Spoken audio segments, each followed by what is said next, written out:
Good afternoon, everyone. I think we might make a start because it's just gone 4 o'clock and we should always reward those people who are on time. So welcome, and it's great to see so many of you here today. My name's Jenny Phillip. I'm a palliative care clinician and the chair of palliative medicine at the University of Melbourne, St Vincent's Hospital, and in collaboration with the Victorian Comprehensive Cancer Centre Alliance. And I'm very proud to be hosting this event on behalf of Palliative Nexus. To begin, I wish to acknowledge the traditional custodians of the land on which we are hosting this event, and I'm on the land of the Wurundjeri people, the Kulin Nations, and I pay my respects to elders past and present, and I also pay my respects to any Aboriginal and Torres Strait Islander people who may be with us, joining us today. People may know that this Palliative series was set up as a broadcast series really in response to the lockdowns back 2.5 years ago, really conceived as a way of staying up to date, to develop professionally, and really to continue to learn from each other as a field.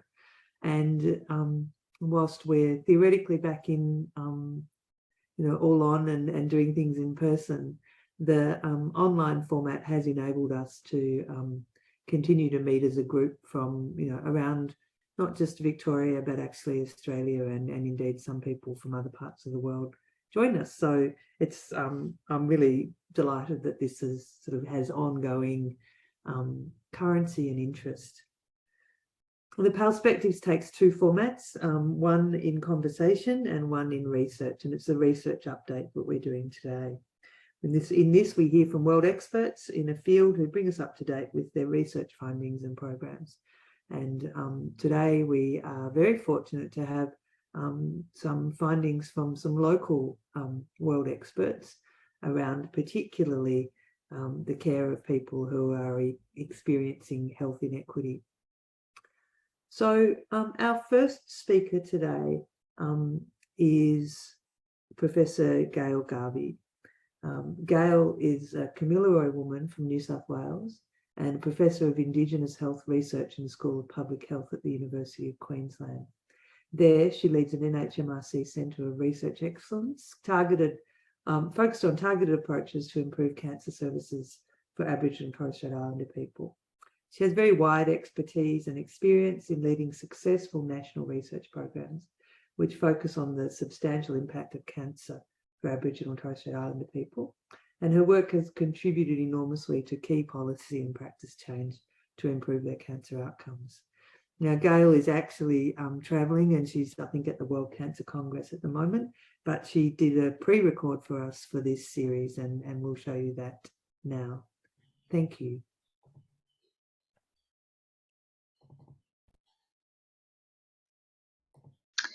I'm Gail Garvey, a Guru woman from northwest New South Wales, and today I will share with you an exploratory project we did to identify ways to improve care for Aboriginal and Torres Strait Islander people with advanced cancer.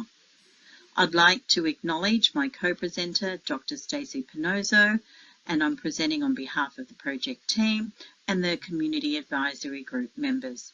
This project was funded by the Western and Central Melbourne Integrated Cancer Services and was conducted in collaboration with our partners listed on this slide. Before I provide information about the project, it's important that I give you some context in Australia around Indigenous peoples and cancer. And Aboriginal and Torres Strait Islander people in Australia experience inequities at every point of the cancer continuum, from cancer etiology through to end of life. And these inequalities are cumulative in effect, which is evidenced in the significantly higher cancer mortality rates for Indigenous Australians. Part of these disparities are due to reduced access and engagement with cancer services. As we know, Aboriginal and Torres Strait Islander people are less likely to access cancer screening programs, have relatively few cancer-related hospitalisations, are diagnosed at later cancer stages, and are less likely to receive cancer treatment compared to other Australians that is concordant with clinical guidelines. We also know in the Victorian context where this study was conducted that Aboriginal Victorians are 71% more likely to be diagnosed with cancer than non-Aboriginal Victorians, and the most common cancers for Aboriginal Victorians are lung, breast, bowel and prostate cancers. And Aboriginal Victorians are nearly 2.5 times more likely to die from cancer than non-Indigenous Victorians.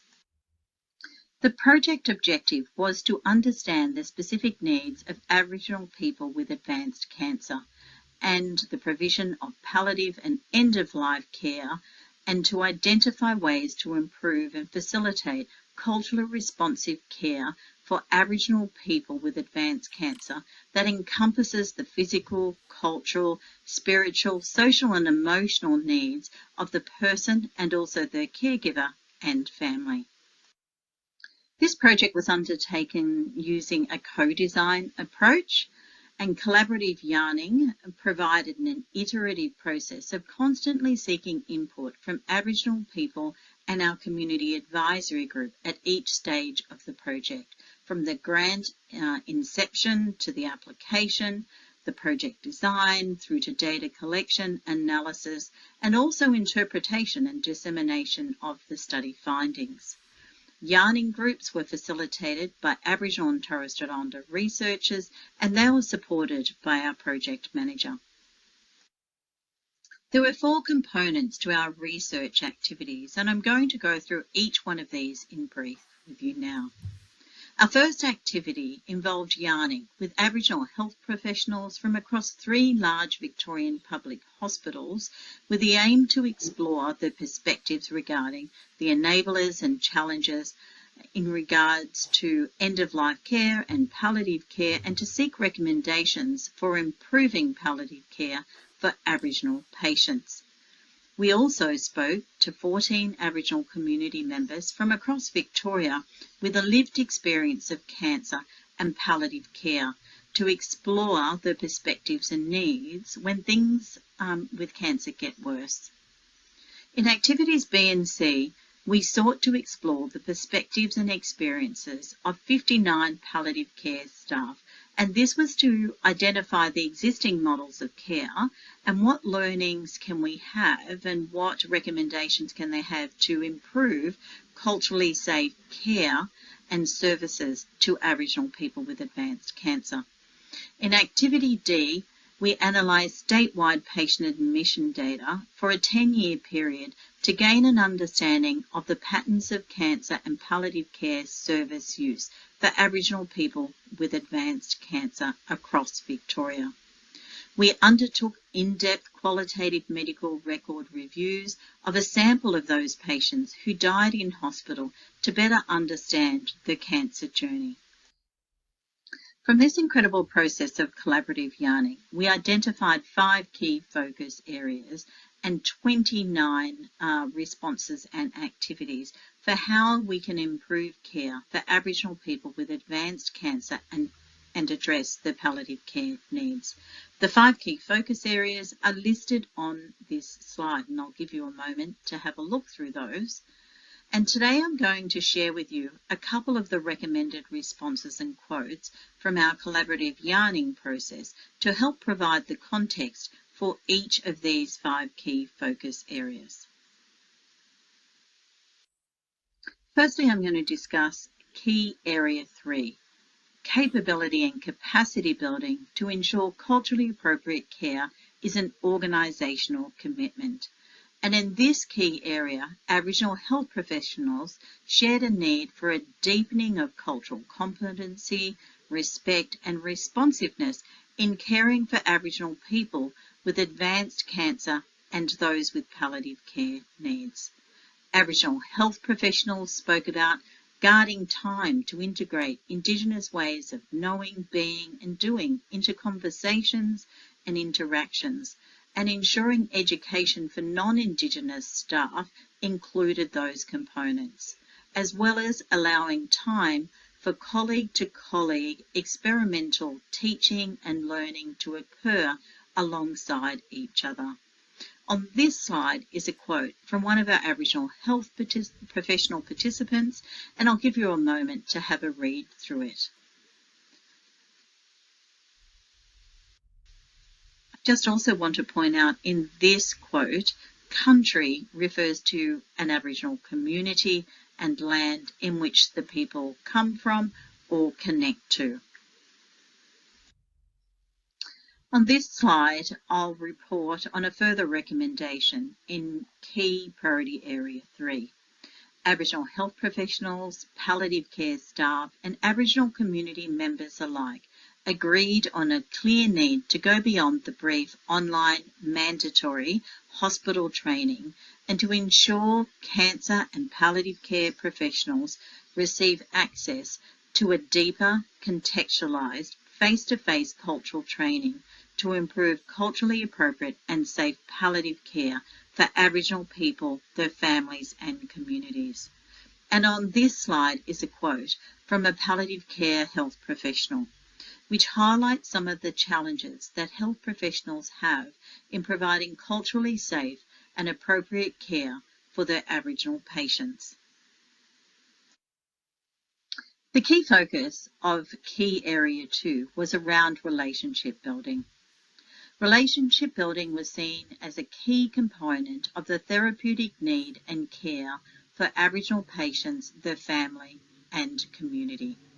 Having adequate time for health professionals to establish rapport and relationships with the patient and the family was seen as critically important to enabling the continuity of care for their patients.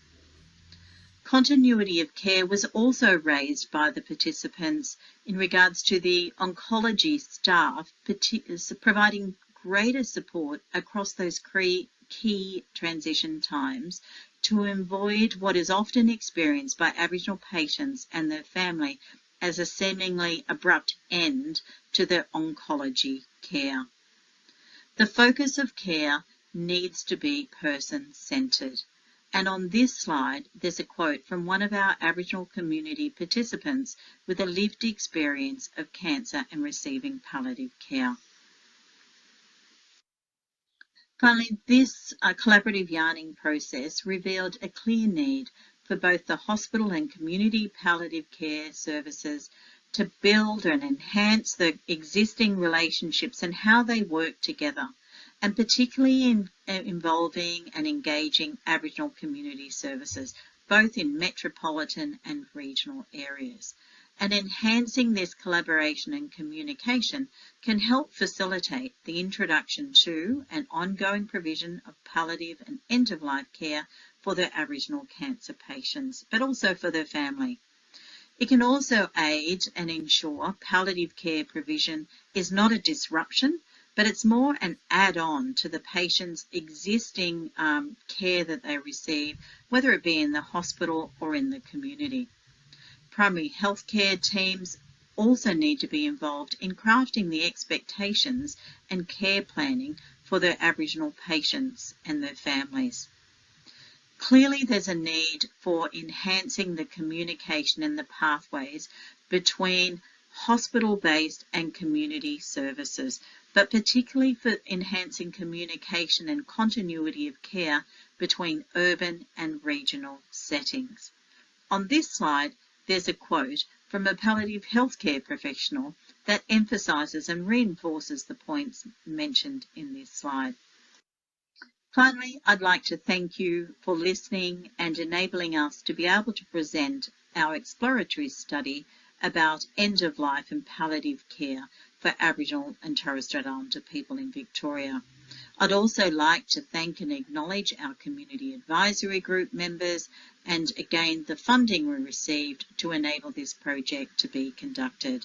If you have any further information or would like to reach out about this project, you can contact Stacey on her email at the bottom of this slide. Thank you.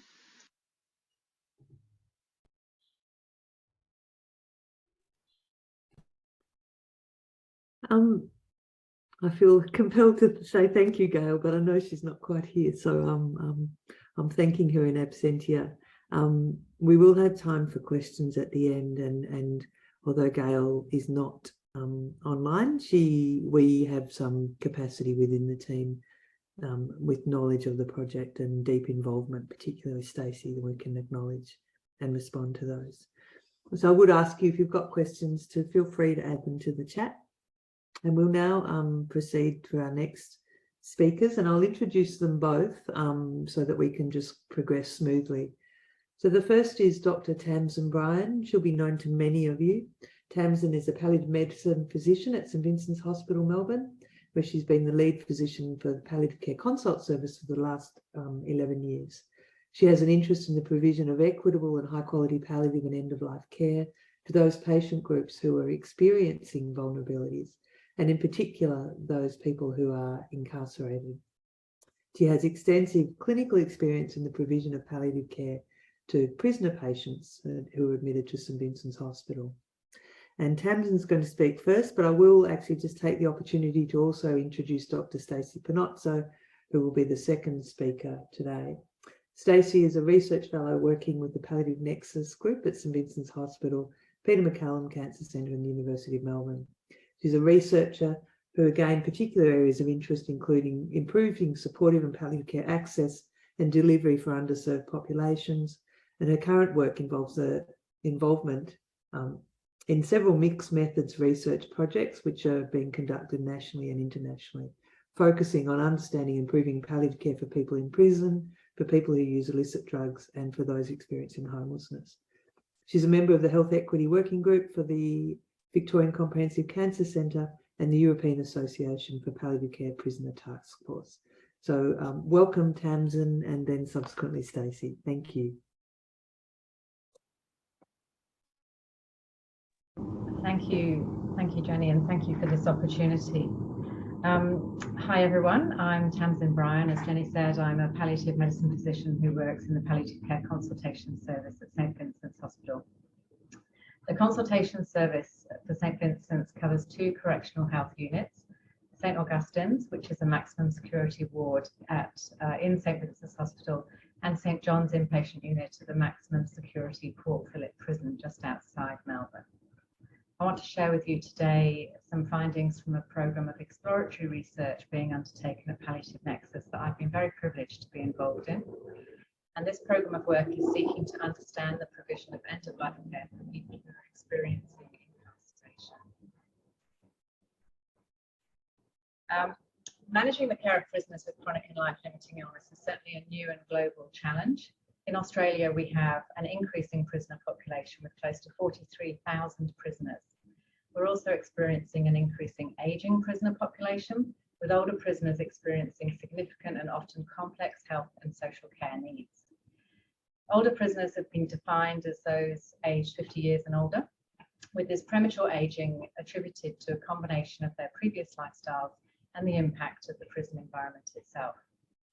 In the Australian context, people aged 50 years and older comprise 15% of the prison population, and they're the fastest growing age group within the correctional system. Next slide, please. So there are now more and more people who are likely to face illness in the end of life whilst incarcerated. But there's issues of maintaining security and control within the prison culture that can restrict or delay access for prisoners to optimal quality healthcare, including cancer and palliative care. Palliative care in the Australian prison setting is rudimentary at present, and there's currently a lack of research evidence to inform models of care for prisoners at the end of life within our jurisdictions here in Australia. We know from the Australian Institute of Criminology that 38% of prisoners who die in custody will spend their final weeks or months of life in a secure, guarded public hospital setting. But little is known of the perspectives of healthcare professionals who provide the care, and their experiences can inform the development of a model of palliative care for prisoners with life-limiting illness. So, this part of our programme of work aimed to explore the unique experiences and perspectives of health professionals regarding the provision of palliative and end-of-life care for hospitalised prisoner patients. We conducted focus groups and interviews with staff at a large public hospital in Victoria, where tertiary care for prisoners is provided in a 10-bed, secure, guarded ward to explore their perspectives and experiences of providing palliative and end-of-life care to this patient group. This public hospital provides secondary and tertiary level care for prisoners across the state of Victoria, and which includes 18% of Australia's total prisoner population. And I'd like to share some of the results with you. Next slide, please. We spoke to a total of 54 health professionals from various roles and clinical disciplines. Most of them were female, and 30% of participants have more than 20 years of experience in healthcare. We took an inductive thematic analysis approach with the data, and health professionals described unique constraints and obstacles faced by people in prison, and indeed faced by themselves, as they sought to provide optimal end-of-life care for prisoners. And I'll speak to several themes today that emerged based on constraints, including constraints on health decisions, place of death, provision and place of care, advocacy, and care in the last days of life. And as I take you through these, I'll share with you a description of the theme and an example or two of the quotes from staff themselves. So, irrespective of whether a prisoner is in a minimum or medium security prison, they're often required to move from their prison to a large metropolitan maximum security prison in order for them to access specialist care. The health professionals expressed the concern that some prisoners chose to decline treatment in tertiary healthcare in order to remain in their preferred lower security prison environment. One oncologist highlighted that they lose their room or cell, they lose their job, so they're effectively discharged from the prison, even if it's just an outpatient appointment. That's a big deal. Health professionals expressed their unease that a prisoner's decision to accept, decline, or delay treatment is compromised or influenced by access to care only being available through a maximum security prison setting. And such constraints on prisoner health decisions could at times result in late or urgent presentations to hospital with advanced disease. Broader constraints on provision of care were also raised, including the limited development of rapport with patients when security guards are in attendance with every consultation. One psychiatrist from the psycho-oncology team said, the lack of any sense of building a therapeutic alliance with someone hovering over you with arms. There's no private space. You couldn't go off in a private room. It absolutely puts a barrier in the therapeutic alliance with the patients. They run by different rules. Constraints on provision and place of care created a moral distress for health professionals, impacting their normal way of providing care. In terms of constraints on place of care and place of death, being incarcerated means prisoners have lost their choice around where they'll die. One palliative care consultant reflected on the constraints. A major foundational part of palliative care is trying to achieve care in the desired site of care and achieve death in the desired site of death. I think it grates against us because we're so used to pursuing that. And a person who's incarcerated, he's lost the privilege of deciding where they are. The experience of healthcare professionals in providing end-of-life care for prisoners pointed to a deep philosophical or fundamental tension between prison constraints and the foundational principles of palliative care, which are patient and family-centred. Participants also perceived opportunities for further clarity of correctional services, processes and aspects of security. They indicated that uncertainty around protocols impacted on opportunities for advocacy and optimal care for prisoners at the end of life.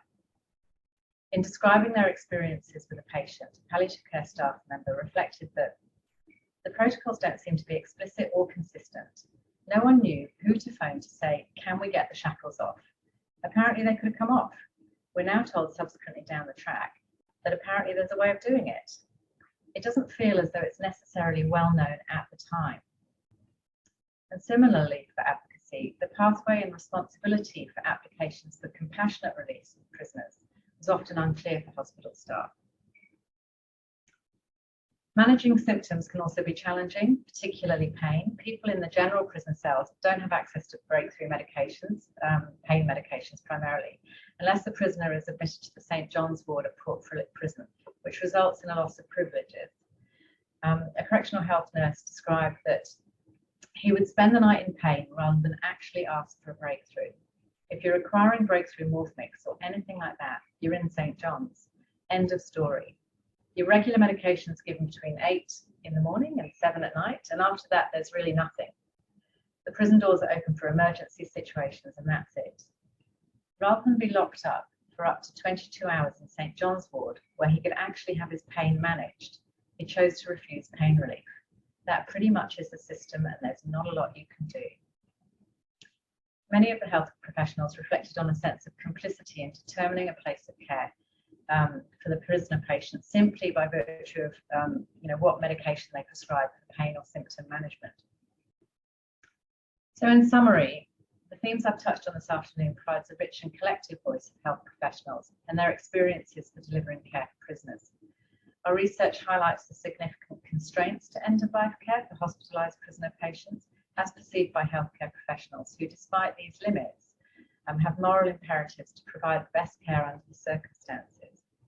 These research findings represent a first step to addressing the lack of research and evidence to inform policy and practice for the care of people in the Australian prisoner context at the end of life. Locally, there are opportunities for local guidance and clarity for health professionals in navigating correctional health processes and aspects of security.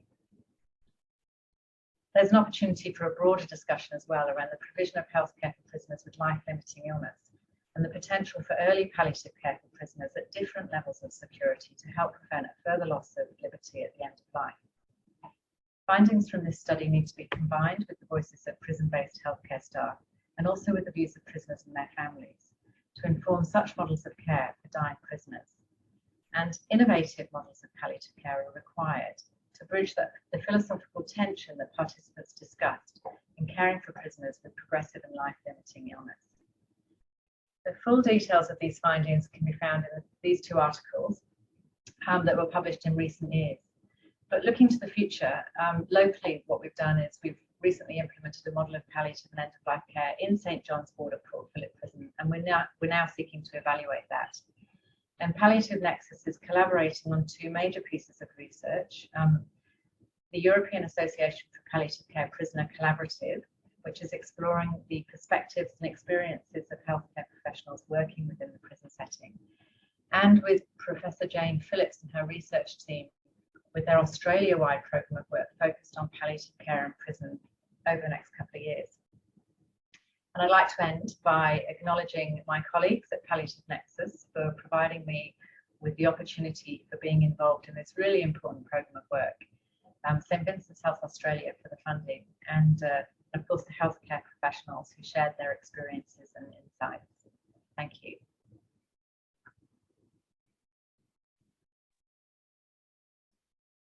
Thank you so much, Tamsin, for sharing.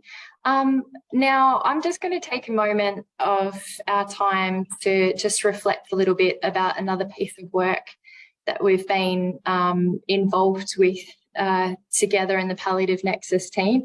We've been trying and working towards understanding the needs and experiences of people with serious illness who use illicit drugs, and I'm sharing today on behalf of several members of our team.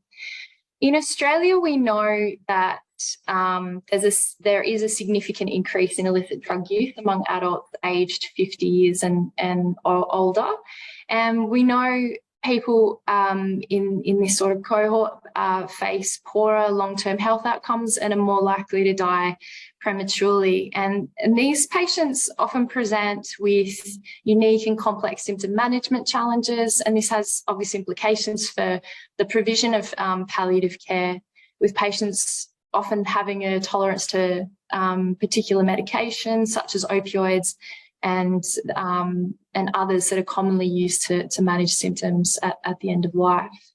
We know that current literature offers guides for clinical management and care of people who use drugs, but these are largely from the views of healthcare professionals and very much the voice of people who use drugs, and their experiences remain under-researched in palliative care. So we've sought to explore firstly the palliative care, hospital use and medication use details for a cohort of patients at the end of life who use illicit drugs, and this was through a retrospective review of of patients who had died in a 6-year period at the hospital. And following this, exploring this sort of data, we then spent time interviewing people with advanced cancer who use illicit drugs to explore their experiences and perspectives of care that they've received and are receiving, and some of the symptom management that they also experience. We then matched that and sought to capture the experiences of a treating clinician directly involved in each of these patients' care. So I'll just unpack a little bit of that with you today, really briefly. When it came to the retrospective medical record review, this has been published, and I'll share the reference at the end, but we identified 55 deaths of patients who used illicit drugs after excluding for unexpected deaths. Most were male, with a median age of 53 years. We found that about 60% had non-malignant disease, largely gastrointestinal disease, and 82% of patients in this group were illicit opioid users, such as heroin. This was used either in isolation, or almost a third had polysubstance misuse reported in their medical records. When compared to a matched comparator group for age and gender, people who used illicit drugs were found to have a different clinical course in their final hospital admission, ending in death. On average, they had a shorter length of hospital stay. They were much more likely to be admitted through the ED, or the emergency department, for their last admission, and were less likely to be admitted to a palliative care unit for the full duration of their final stay. We also looked at medication use in the final 3 days of life, and you can see for opioid use, as many of you may be aware, anecdotally from experience, we found there was a statistically significant increase in the average dosage of opioids received as death approached. The average opioid doses received by people who use drugs were much larger, almost double that of the comparator non-user patient group. And although people who use drugs started at a higher opioid dose, the dose increases at the end of life across these 3 days increased at a similar magnitude to the non-user patient groups. So there's no exponential dose escalation required for these patients. Following this, we then interviewed 10 patients with advanced cancer who used illicit drugs. Most of these patients were male with a mean age of 59 years, and just over half had a diagnosis of liver cancer. 4 patients at the time of the interview had recurrent or metastatic disease, and 5 were receiving palliative care.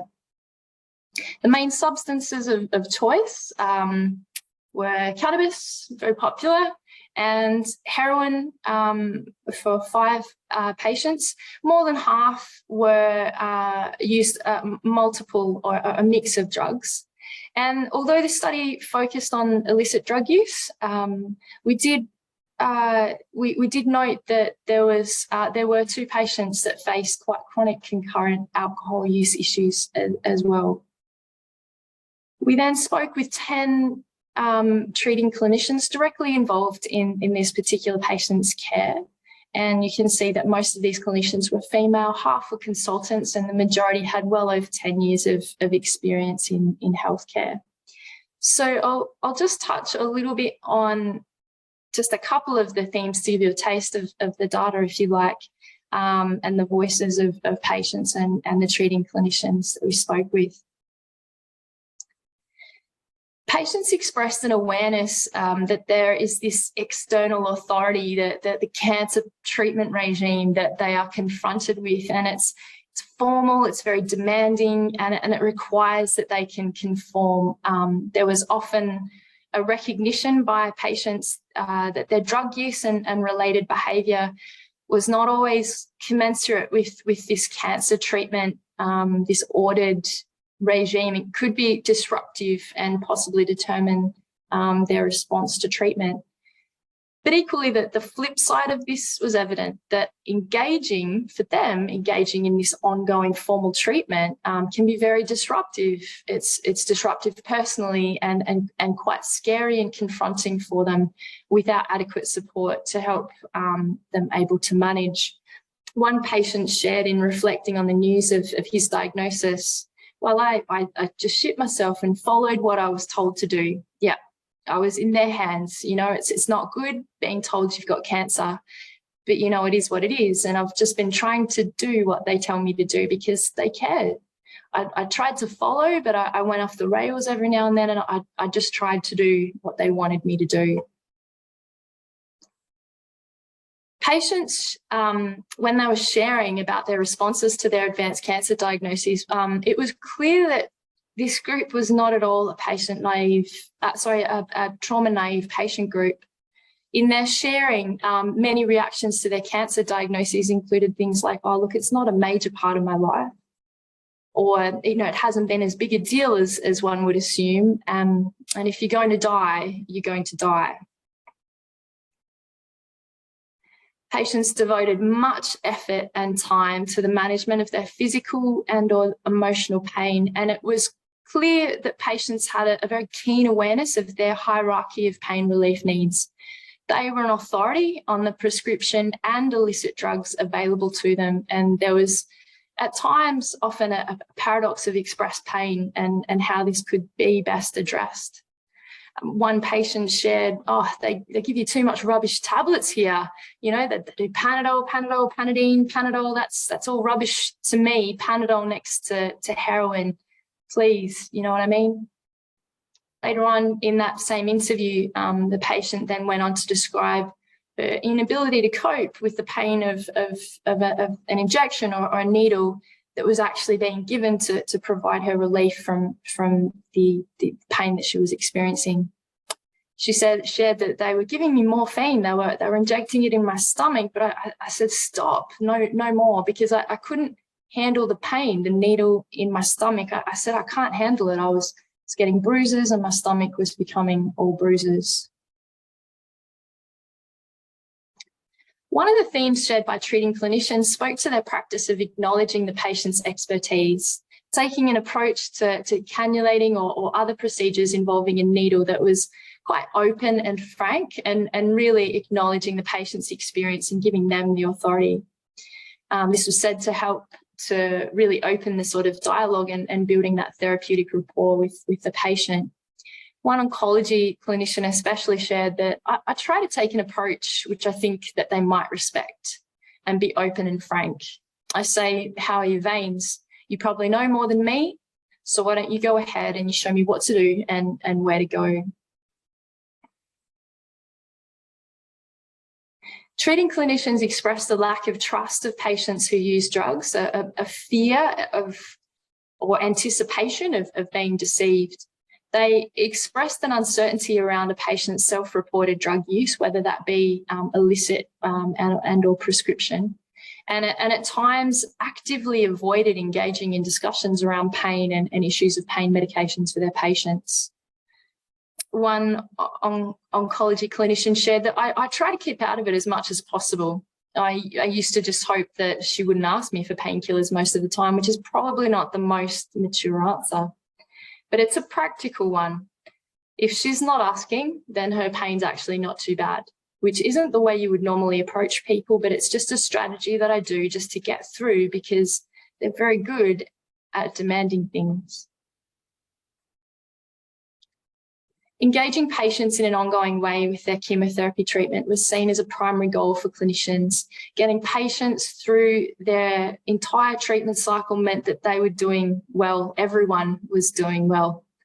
A cancer nurse described that the patient got through 6 cycles of chemotherapy. She tolerated it pretty well. She seems less high now when she comes in. And the most important thing for us is to keep these people engaged, keep them coming back, to get them checked, to get them through all of their cycles of chemo. That's one of the biggest things.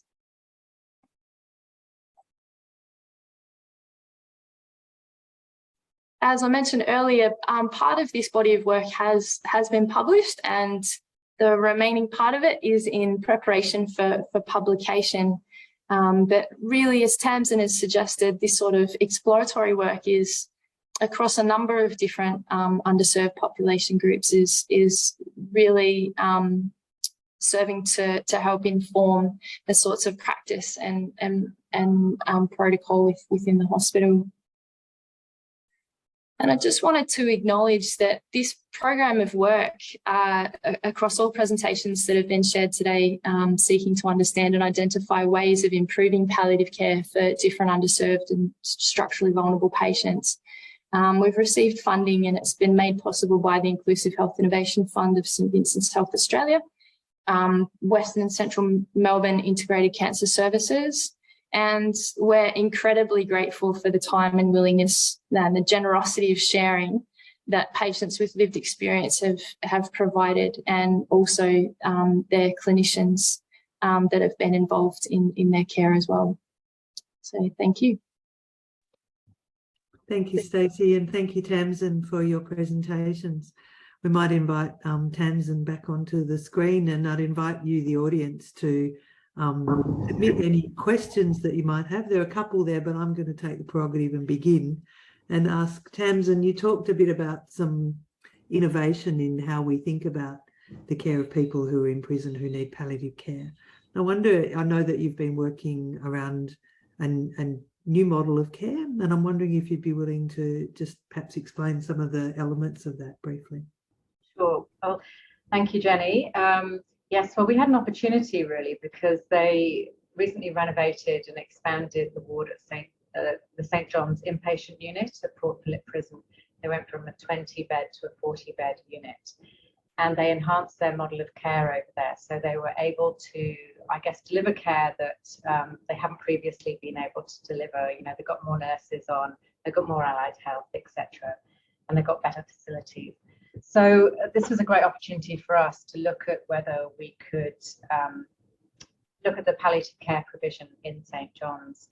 And the idea was to try and provide best practice care or palliative care and care of the dying on site, to minimise the need for patients to be transferring backwards and forwards, particularly because bringing people to the hospital, I guess it takes them away from, you know, the environment that they're familiar with, but also it can be challenging because you have to have enough guards to bring people, and there can be people who, you know, they don't turn up to because of the complexities, they don't get to their outpatient appointments, etc. So there was a group put together that described a model, and then I guess my job was trying to implement that model.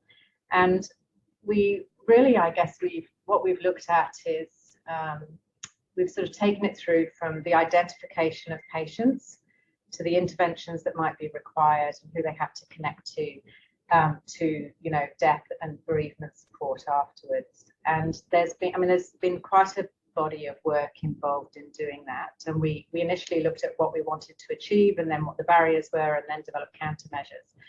But I'll just give you some examples of things that we've done.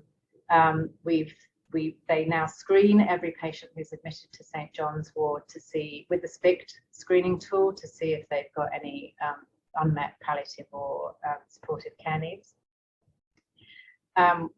That's at sort of one end. Then we think about what do they need to be thinking about for those patients? Do they need to be, you know, referring to specialist palliative care? Do they need to be reviewing their medications? Do they need to be looking at access issues? And when I talk about access issues, I'm talking about things like access for the staff to the patient, because you know, if you're trying to deliver good symptom control or end of life care, you need to be able to get in and out of a cell. Or even indeed access for family members to come in and see patients. And then so there's a whole body of work around you know, the interventions that you might do. And then towards end of life, we actually we took the care plan for the dying person, which is an integrated plan for delivering, you know, it's a framework for I'm sure you all know, for delivering sort of best practice palliative end of life care. And we actually amended that to make it more appropriate to be used within a correctional setting. So I guess some key things that we did was set up things like, apart from doing that, was you know, we wrote policies around bereavement support, we wrote policies around access issues, we set up processes for connecting to specialist palliative care. We goodness, I'm going to lose my train of thought there. I've got so much I could pretend. Oh, we looked at things like we did education and learning. We set up resource folders. We got them engaged with the PEPPER program. And when I say that was actually the security, the people who've been educated are medical, nursing, and the G4S staff, which is the security services through the PEPPER program, the Program of Experience in Palliative Care. We've got access to syringe drivers, essential medications as stock for palliative care. I could go on and on. Maybe you've got some questions around that, I'm not sure. Thank you, Tamsin. So really a very comprehensive implementation process, trying to grapple with each of those barriers.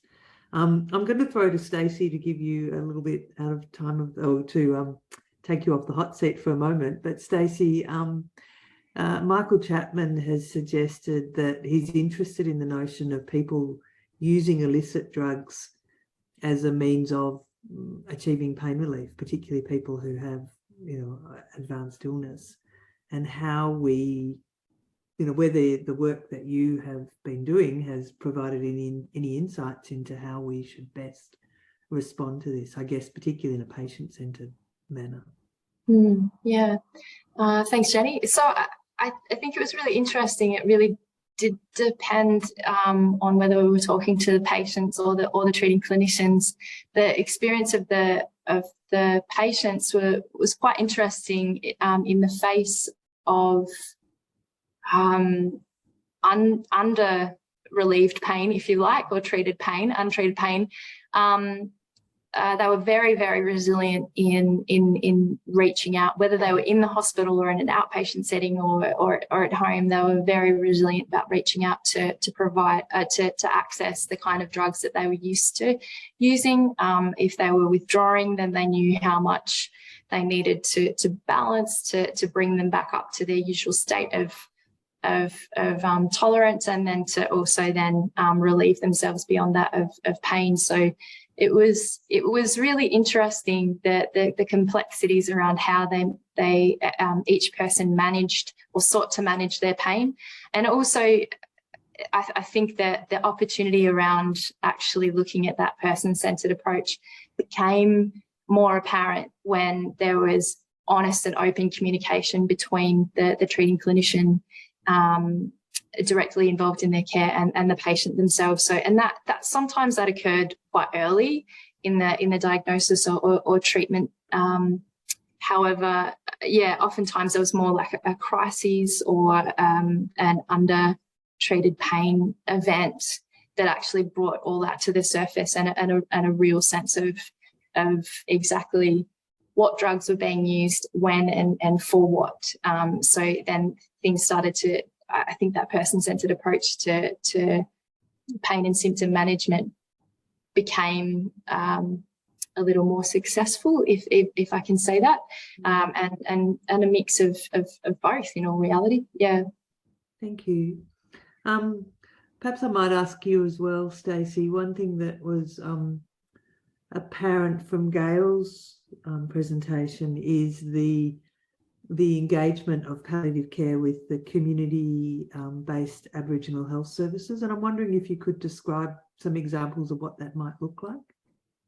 Yeah, absolutely. So it was very evident across the yarning groups that we had and focus groups that there was, both from community and from palliative care service staff, that there was a real need to form those sorts of relationships and collaborative work, and that the relationships across services from hospital and Aboriginal community-based services, that it's an ongoing relationship that's so very important, that it's not just about, we have a patient now, let's try and reach out. We haven't.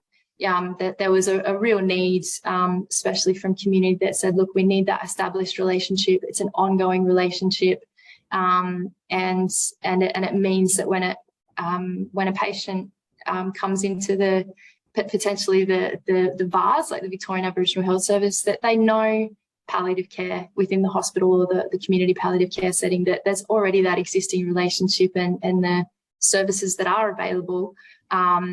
Everyone knows, I guess, how to best direct the care that's needed for that particular patient. So I think it's really about ongoing and strengthening of relationships across services that seem to come out more fully, and also particularly about palliative care services going to the Aboriginal health services in the community. So not with the expectation that the palliative care is a disruption to a patient's care, but that the specialty service is actually going to where they already have their primary care needs met, where they already have existing community relationships, and where they're comfortable to then receive and build relationships with palliative care specialists.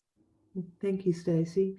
There's some very poignant and sort of thoughtful comments in the chat or the question and answer, including around the issue of, what are the fixed rules and what are the discretionary rules around the care of people who are in prison, and wondering how we can sort of understand that more, or indeed the person, Sarah, asking the question, has wondered about how we might use the national standards to think this through.